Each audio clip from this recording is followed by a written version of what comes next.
Pemirsa, kabar Banjarmasin kembali menjumpai PN hari ini. Kali ini lawan ulun, Faya Putri.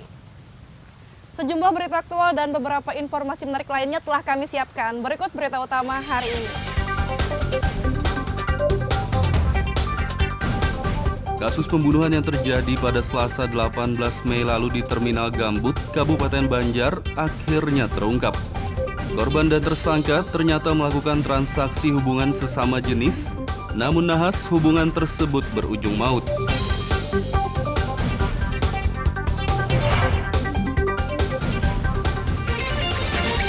Akibat cuaca buruk, para nelayan di Kabupaten Kota Baru tak bisa melaut selama 2 pekan terakhir. Pedagang ikan di pasar tradisional pun sebagian besar memilih tutup atau tidak berjualan.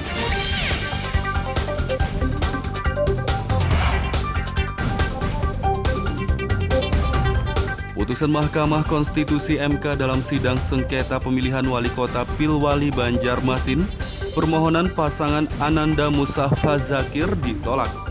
Sehingga KPU akan menetapkan Ibnu Arifin sebagai pasangan wali kota Banjarmasin terpilih.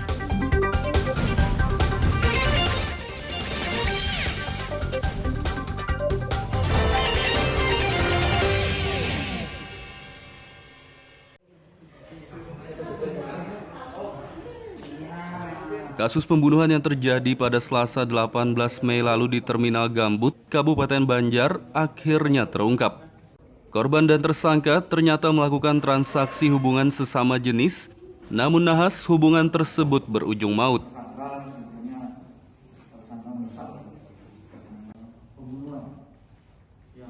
Inilah YS, tersangka pembunuhan terhadap pria Parubaya berinisial HA yang ditemukan tewas bersimbah darah di Terminal Induk Gambut, Kabupaten Banjar pada Selasa 18 Mei 2021 lalu.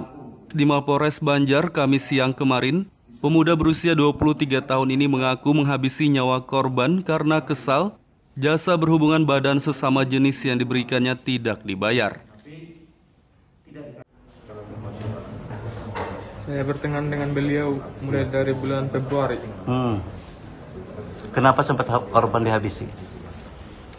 Karena sudah 3 kali saya dimingi-mingi uang tidak diberi, Pak. Kau tahu, Pak, kecelakannya, Pak. Itu hari itu memang sengaja bawa pisau atau kayak apa? Memang jaga-jaga diri, Pak. Biasa memang bawa pisau ya? Iya, Pak.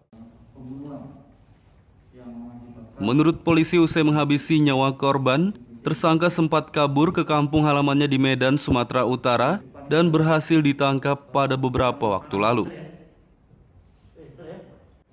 Kemudian baru kita ketahui 18 Mei setengah 9 pagi. Ya, ada orang tergeletak dibiarkan di pinggir jalan gitu ya. Jadi awalnya itu adalah temuan mayat yang ternyata itu adalah hasil yang pembunuhan. Kemudian kita coba manifest pesawat, kita coba cek semuanya. Karena ada informasi yang bersangkutan ini balik kampung. Kemudian kita ke bandara, koordinasi dengan petugas di sana. Memang benar ada manifest yang bersangkutan terbang memakai pesawat apa namanya? Lion ya, memakai Lion ke Medan. Ya, dari situlah kita bisa mengetahui memang benar yang bersangkutan ini pergi ke Medan. Tersangka akan dikenai pasal 338 dan 351 KUHP dengan ancaman maksimal 15 tahun penjara. Dari Kabupaten Banjar, Muhammad Lutfi Darlan dan Fahmi melaporkan.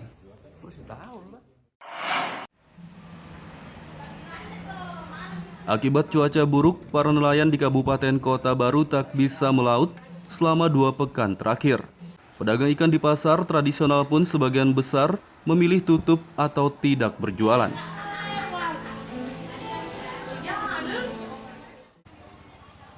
Lapak pedagang ikan di Pasar Kemakmuran, Kabupaten Kota Baru Kamis pagi tampak sepi dari aktivitas jual beli karena sebagian besar pedagang tidak berjualan.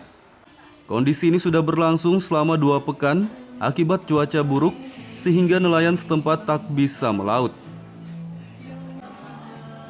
Salah satu pedagang Masniah mengatakan, ia memilih tetap berjualan namun untuk sementara hanya menjual ikan bandeng hasil budidaya petani ikan sekitar. jadi ikan kosong nih Bu sepi? Terang bulan sudah Pak, anginnya kencang juga, gelombangnya ganas juga, jadi orang kurang turun ke laut Pak. Biasanya seminggu 2 minggu tuh Pak, orang kada turunan. Apa gerang Kalau ini? pian sendiri jualan apa Bu? Ini jualan Pak, cumi. bandeng kan ikan tambak, itu aja diambil. Cumi anu maunya orang aja Biasanya pin jual ikan apa kalau normal? Jual macam-macam. Macam-macam. Ada. Kalau bulan terang itu jarang orang turun Pak. Kondisi cuaca buruk ini diperkirakan berlangsung hingga Agustus mendatang. Karena tak bisa melaut, nelayan mengisi kegiatan dengan membenahi perahu dan peralatan melaut mereka.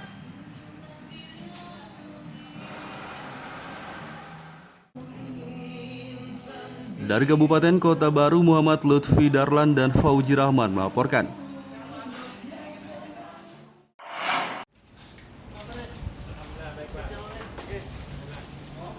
Belakangan media sosial dihebohkan dengan kabar mengenai puluhan ribu aparatur sipil negara ASN siluman yang menerima gaji dari Badan Kepegawaian Negara atau BKN.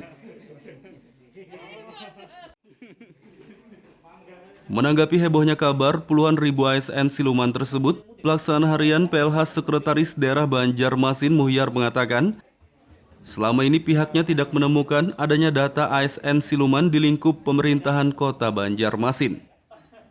Menurutnya ASN Banjarmasin yang berjumlah sekitar 6.000 dan terdaftar di BKD setempat, semua datanya dipastikan sesuai, tidak ada yang siluman. Artinya ada ASN yang siluman tuh rasanya kada datanya kada termasuk di situ. Itu yang siluman itu. Mungkin yang di situ kita kada jelas yang siluman maksud apa, kan memang karena ini misalnya masih sudah berproses hukum, sudah inkrah tapi masih mendapatkan gaji. Misalnya kalau kemarin karena ada hukuman, misalnya penundaan pembayaran gaji tapi masih mendapatkan. Kalau di Pemko sementara ini kan di data yang kami terima dari BKD itu terdapat, tapi kan kami data lagi lah. Kalau memang sudah kada bekerja kok tak dibayar. Dan itu memulihkan lah itu kalau ditemuan. Kada boleh kada memulihkan. Terakhir di sini pendataan tahun berapa Pak? Tahun kemarin sudah didata juga, kada ada masalah. Pendataan ulang jumlah ASN ya, gitu, kita lihat lagi lah pendataan mereka yang bermasalah apakah sudah dihentikan gajinya, tapi otomatis saja dihentikan gajinya. Sudah pastilah dihentikan, karena mungkin namanya mereka. Muhyar menambahkan setiap tahunnya Pemkot Banjarmasin rutin mendata ulang ASN sehingga dipastikan tidak ada ASN siluman di Banjarmasin. Dari Banjarmasin, Muhammad Lutfi Darlan dan Fudael melaporkan.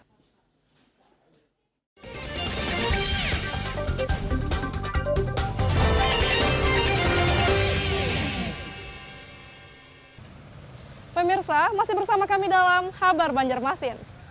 Gesan PN yang hanyar bergabung, berikut berita Banjarmasin utama hari ini.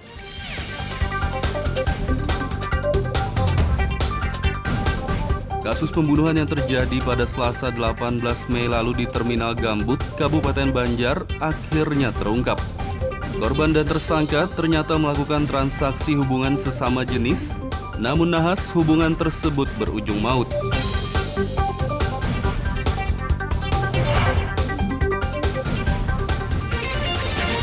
Akibat cuaca buruk, para nelayan di Kabupaten Kota Baru tak bisa melaut selama 2 pekan terakhir. Pedagang ikan di pasar tradisional pun sebagian besar memilih tutup atau tidak berjualan.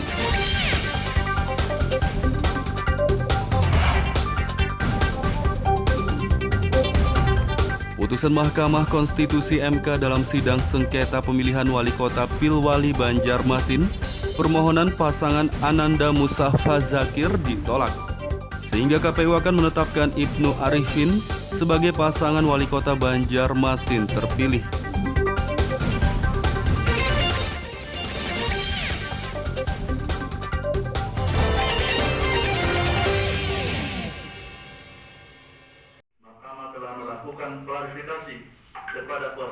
Putusan Mahkamah Konstitusi MK dalam sidang sengketa pemilihan wali kota Pilwali Banjarmasin, permohonan pasangan Ananda Musafa Zakir ditolak. Sehingga KPU akan menetapkan Ibnu Arifin sebagai pasangan wali kota Banjarmasin terpilih.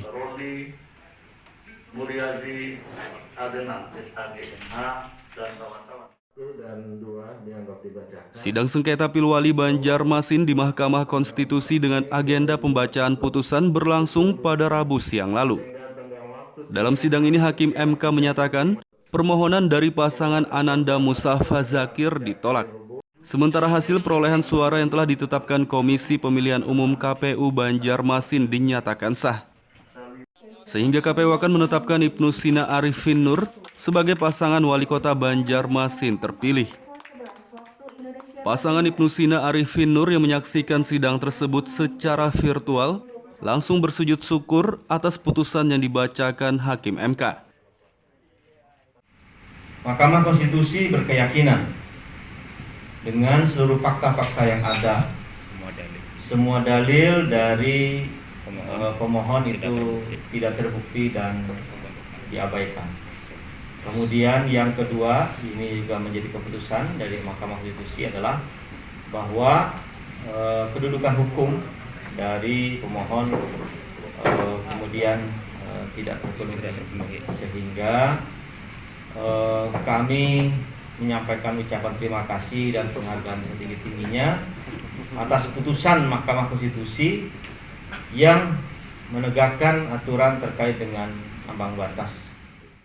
Artinya kekuatan kami dalam membantah permohonan hanya dengan menyampaikan fakta-fakta yang sebenarnya. Dan saya selalu berpedoman pesan dari Bang Ibnu, sampaikanlah kebenaran itu apa adanya, karena kita yakin Allah akan selalu menetapkan keputusan sesuai dengan kebenaran.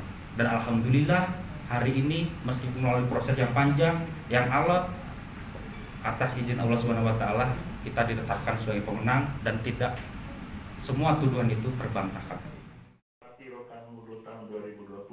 KPU rencananya akan menetapkan Ibnu Sina Arifin sebagai pasangan wali kota Banjarmasin terpilih setelah 3 hari putusan MK.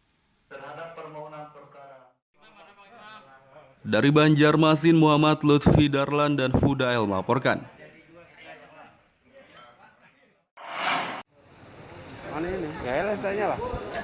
Pasca Lebaran Idul Fitri, kini penerbangan di Bandara Gusti Samsir Alam Kota Baru kembali normal. Meski sebelumnya juga sempat ditutup karena larangan mudik Lebaran, kini bandara sudah dibuka kembali namun dengan penerapan protokol kesehatan atau prokes ketat. Kepala Bandara Gusti Samsir Alam Kota Baru Khairul Umam mengatakan, bandara sudah dibuka kembali sejak tanggal 18 Mei lalu. Menurutnya jalur penerbangan yang kembali beroperasi di bandara ini, yakni Kota Baru Banjarmasin dan Kota Baru Sulawesi. Sementara jumlah penumpang dalam beberapa hari terakhir juga sudah kembali normal seperti biasanya.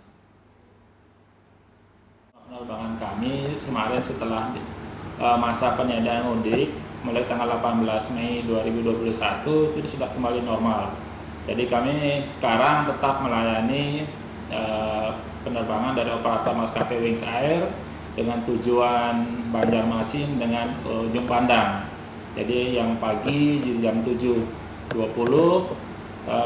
itu dari Makassar, dari ujung pandang tiba di sini, habis itu langsung dilanjutkan ke penerbangan ke Banjarmasin. Nanti di jam siang di jam 1 itu dari Banjarmasin ke Kota Baru dan dilanjutkan ke ujung pandang.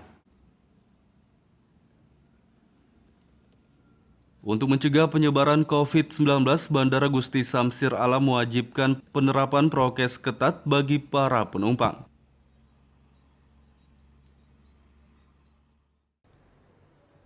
Dari Kabupaten Kota Baru, Muhammad Lutfi Darlan dan Fauzi Rahman melaporkan.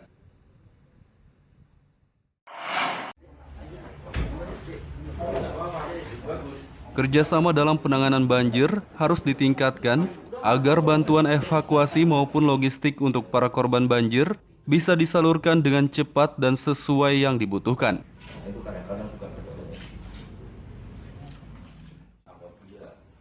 Kodim 1006 Martapura Kamis pagi kemarin mendapat kunjungan dari staf ahli Kasat Brigjen TNI Jauhari. Dalam kunjungan tersebut dilaksanakan rapat evaluasi penanganan bencana banjir.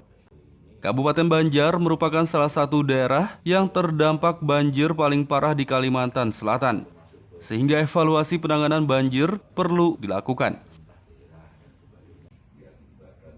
Menurut Brigjen TNI Jauhari, kerjasama dalam penanganan banjir harus ditingkatkan antar TNI, Polri, dan pemerintah daerah agar evakuasi maupun bantuan logistik untuk para korban banjir bisa disalurkan dengan cepat dan sesuai kebutuhan. Serta pemerintah daerah di Kabupaten Martapura ini atau Banjarbaru ini sudah bagus Pak dalam penanganan bencana alam. Namun perlu ditingkatkan lagi, ada penguatan kerjasama antara BPBD, kemudian antara TNI Polri maupun pemerintah daerah. Karena dihadapkan dengan bencana alam ini yang perlu segera untuk diketahui itu adalah masalah mengevakuasi pengungsi. Kemudian beberapa kebutuhan pengungsi itu harus terpenuhi dan sesuai dengan kebutuhan. Karena selama ini biasanya kebutuhan pengungsi ini tidak sesuai, bantuan yang diharapkan itu tidak sesuai dengan kebutuhan yang diharapkan oleh pengungsi. Jadi alhamdulillah hari ini beliau berkunjung ke Kabupaten Banjar. Banyak kita diskusi terkait bagaimana kita penanganan Kabupaten Banjar. Yang jelas beliau tadi menyampaikan bahwa untuk Kabupaten Banjar penanganan sudah ada koordinasi antara forum inisiatif daerah TNI Polri. Langkah nyata bagaimana kita ke depan untuk terus meningkatkan pelayanan kita pada warga masyarakat, wabil khusus yang masyarakat yang terdampak banjir.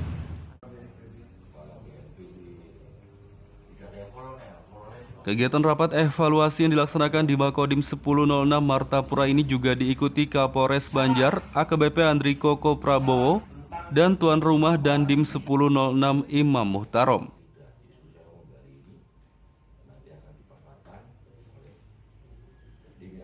Dari Kabupaten Banjar, Muhammad Lutfi Darlan dan Fahmi melaporkan.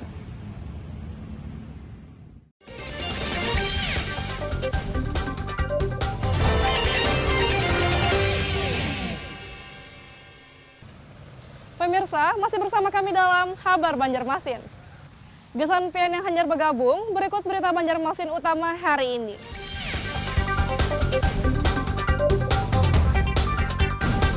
Kasus pembunuhan yang terjadi pada Selasa 18 Mei lalu di Terminal Gambut, Kabupaten Banjar, akhirnya terungkap. Korban dan tersangka ternyata melakukan transaksi hubungan sesama jenis, namun nahas hubungan tersebut berujung maut.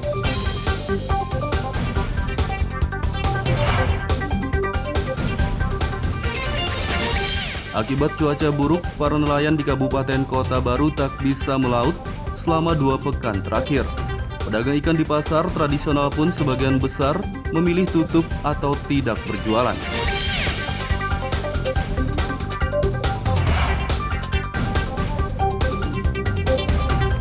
Putusan Mahkamah Konstitusi MK dalam sidang sengketa pemilihan wali kota Pilwali Banjarmasin, permohonan pasangan Ananda Musafa Zakir ditolak.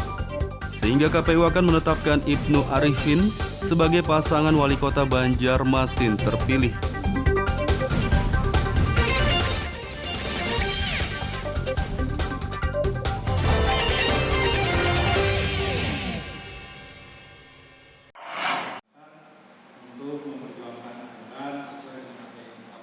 Untuk mensukseskan Pekan Olahraga Provinsi Porprov Kalsel ke-11 yang akan dilaksanakan di Kabupaten Hulu Sungai Selatan pada tahun 2022 mendatang, Komisi Olahraga Nasional Indonesia KONI Kalsel dan KONI Hulu Sungai Selatan mengusulkan dana 19 miliar rupiah kepada pemerintah Kalimantan Selatan.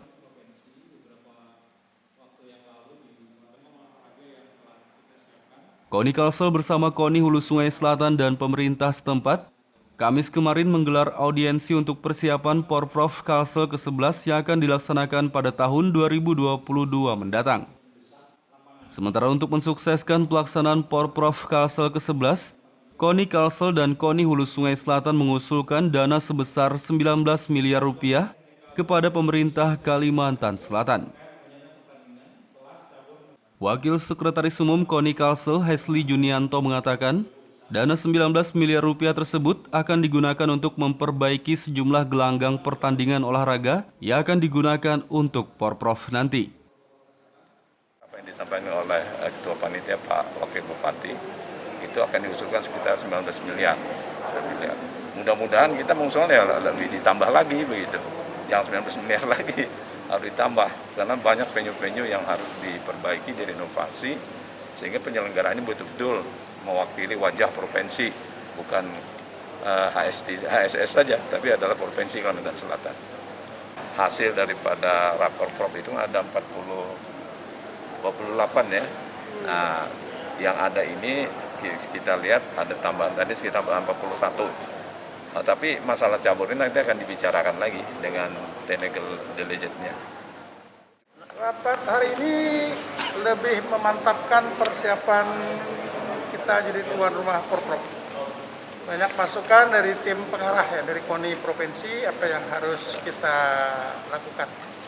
Masuk pengetatan schedule kita agar betul-betul nanti bisa lebih baik. Tentu kami berharap dengan KONI ya, Provinsi untuk memberikan catatan-catatan pengalaman selama ini karena sudah evaluasi beberapa kali Porprov. Jadi kelemahan-kelemahan Porprov lain perlu jadi perbaikan kita di sini. Semangatnya sama lah, kita akan sukses tahun 2022 di samping beberapa hal yang perlu kita masih rapikan ya. Untuk penyu-penyu tentu itu akhirnya 2022 yang akan kita memantapkan. Ya, insya Allah terus didampingi KONI Provinsi, kita akan bisa lebih maksimal. Selain mengusulkan dana 19 miliar rupiah, KONI juga mengusulkan 48 cabang olahraga untuk Porprov Kalsel ke-11 mendatang.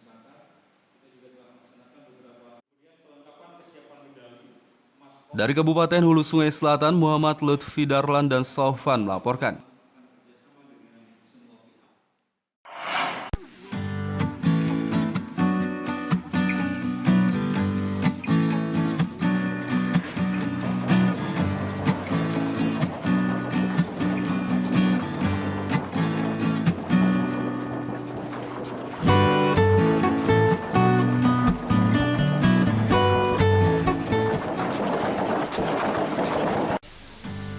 Tumbuhan purun merupakan jenis tumbuhan liar yang biasanya tumbuh di daerah dataran rendah seperti di lahan hutan galam atau lahan pertanian. Tumbuhan ini biasanya digunakan untuk membuat berbagai macam kerajinan anyaman seperti bakul, tikar, topi, tas, dan berbagai macam kerajinan lainnya. Kerajinan anyaman purun biasanya ditekuni oleh kaum ibu-ibu petani seperti di Kabupaten Batola ini. Penganyaman tumbuhan purun menjadi kerajinan merupakan kegiatan yang biasa mereka lakukan sehari-hari di sela waktu mereka bertani.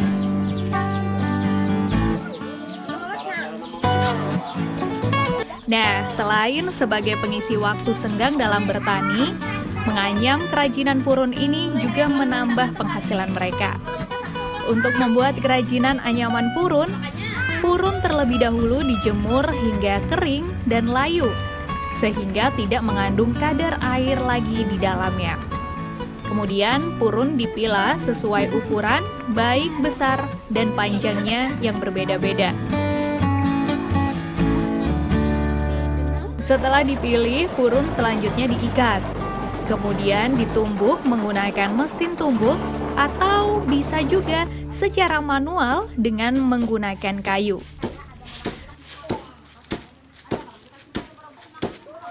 Proses ini akan membuat purun lebih kuat dan benar-benar kering serta tidak mengandung kadar air lagi. Sementara untuk menganyam kerajinan purun, para pengrajin menyatukan beberapa helai purun dengan pola-pola anyaman dan terus disambung hingga kerajinan selesai. Biasanya purun dibuat menjadi topi, tas, dompet, karpet tradisional, dan yang lain.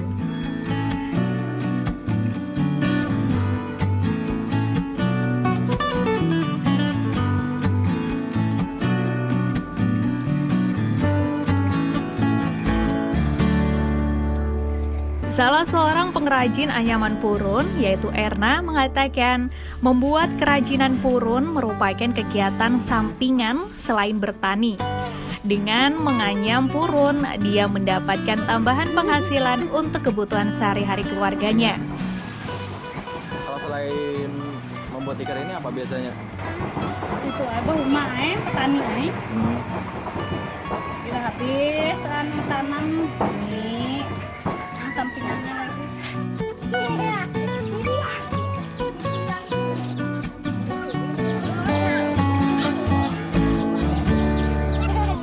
Kegiatan ini juga didukung oleh pihak desa setempat.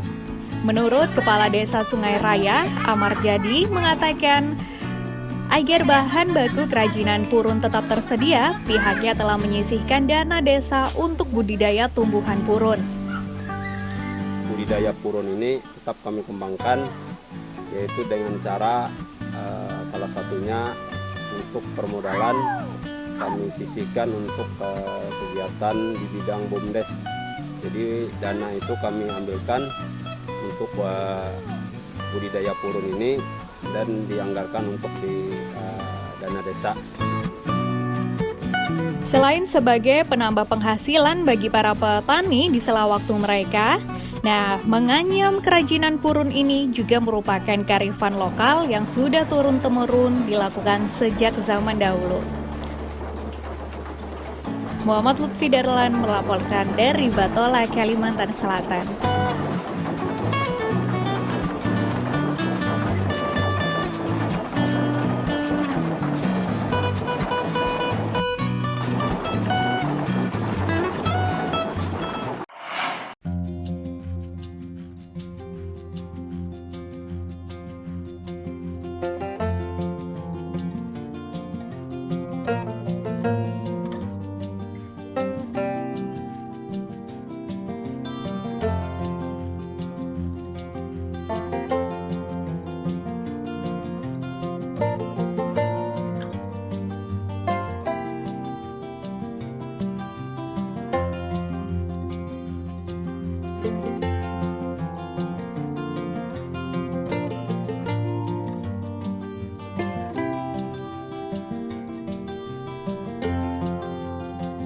Menjamurnya alat pancing ikan modern ternyata tidak menggusur keberadaan alat pancing tradisional.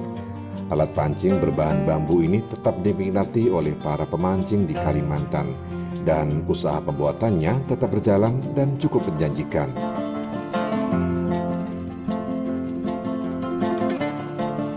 Salah satu sentra pembuatan alat pancing tradisional ini terdapat di Kabupaten Batola, tepatnya di Desa Serapat Lama, Kecamatan Anjir Muara. Usaha pembuatan alat pancing di desa ini ditekuni oleh puluhan petani dan merupakan usaha yang dijalankan secara turun-temurun.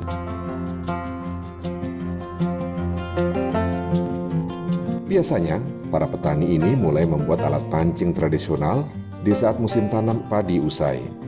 Cara pembuatan alat pancing tradisional berbahan bambu ini adalah petani terlebih dahulu menebang bambu yang berumur cukup tua dan berukuran yang sesuai dengan alat pancing. Proses pembuatannya cukup mudah. Bambu yang telah ditebang dibersihkan dari ranting dan daun-daun, kemudian dijemur selama 1 minggu.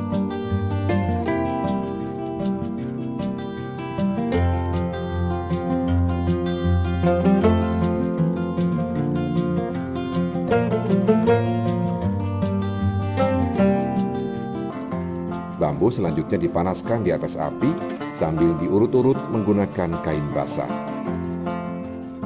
Pada tahap ini ada teknik khusus yang harus dikuasai. Bila cara atau tekniknya salah, saat diluruskan sambil dibakar, bambu bisa patah atau hangus.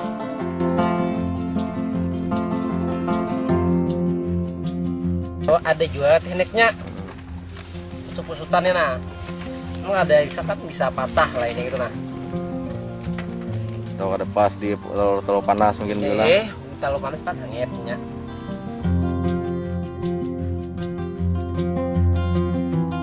Harga alat pancing tradisional dari bambu ini berkisar antara Rp120.000 hingga Rp130.000 per ikat. Biasanya, tiap ikat berisi 50 batang.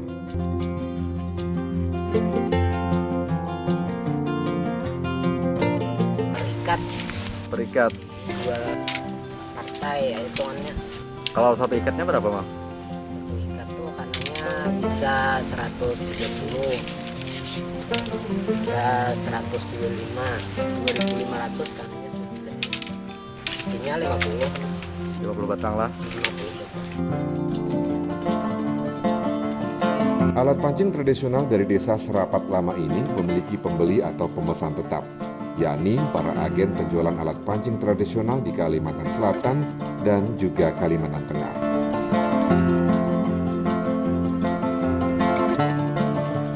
Demikian laporan Muhammad Lutfi Darlan dari Batola.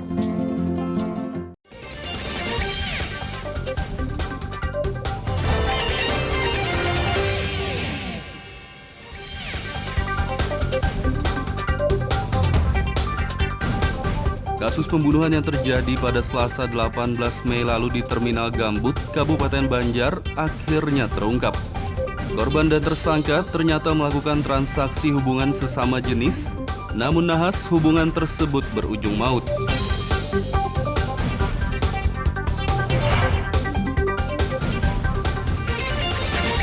Akibat cuaca buruk, para nelayan di Kabupaten Kota Baru tak bisa melaut selama 2 pekan terakhir. Pedagang ikan di pasar tradisional pun sebagian besar memilih tutup atau tidak berjualan.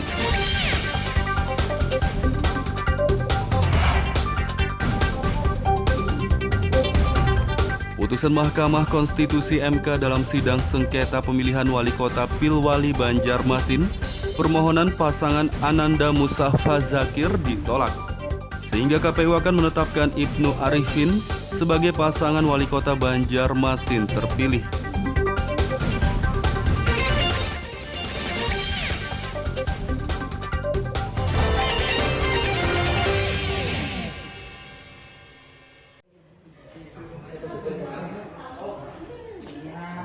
Kasus pembunuhan yang terjadi pada Selasa 18 Mei lalu di Terminal Gambut, Kabupaten Banjar, akhirnya terungkap. Korban dan tersangka ternyata melakukan transaksi hubungan sesama jenis, namun nahas hubungan tersebut berujung maut.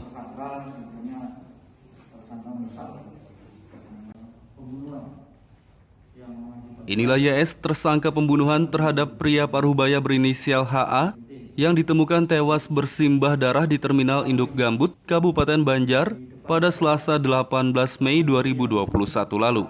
Di Mapolres Banjar Kamis siang kemarin, pemuda berusia 23 tahun ini mengaku menghabisi nyawa korban karena kesal jasa berhubungan badan sesama jenis yang diberikannya tidak dibayar. Saya berteman dengan beliau mulai dari bulan Februari. Kenapa sempat korban dihabisi? Karena sudah 3 kali saya dimingi-mingi uang tidak diberi, Pak. Kau tahu, Pak, kecelakaannya, Pak. Itu hari itu memang sengaja bawa pisau atau kayak apa? Memang jaga-jaga diri, Pak. Biasa memang bawa pisau ya? Iya, Pak. Menurut polisi, usai menghabisi nyawa korban, tersangka sempat kabur ke kampung halamannya di Medan, Sumatera Utara dan berhasil ditangkap pada beberapa waktu lalu. Kemudian baru kita ketahui 18 Mei setengah 9 pagi. Ya, ada orang tergeletak dibiarkan di pinggir jalan gitu. Jadi awalnya itu adalah temuan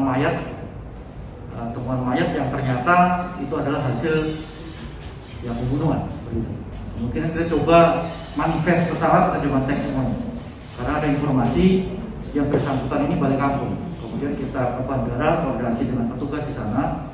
Memang benar ada manifest yang bersangkutan terbang memakai pesawat apa namanya?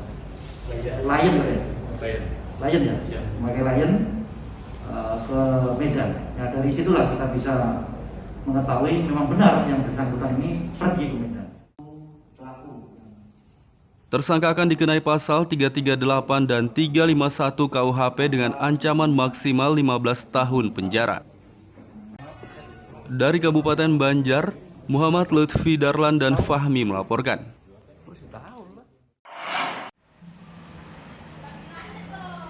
Akibat cuaca buruk, para nelayan di Kabupaten Kota Baru tak bisa melaut selama 2 pekan terakhir. Pedagang ikan di pasar tradisional pun sebagian besar memilih tutup atau tidak berjualan.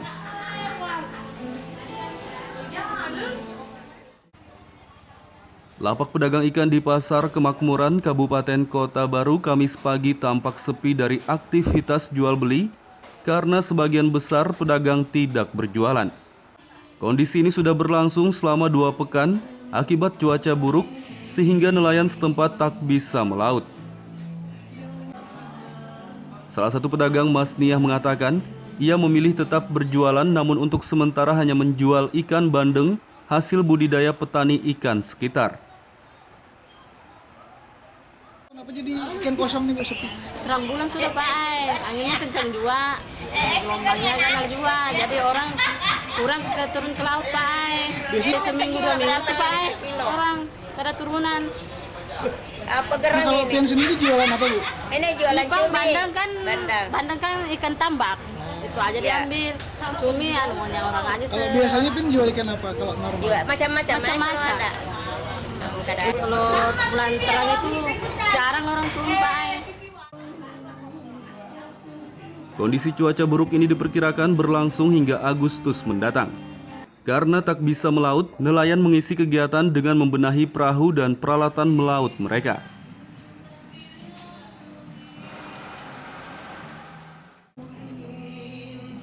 Dari Kabupaten Kota Baru, Muhammad Lutfi Darlan dan Fauji Rahman melaporkan.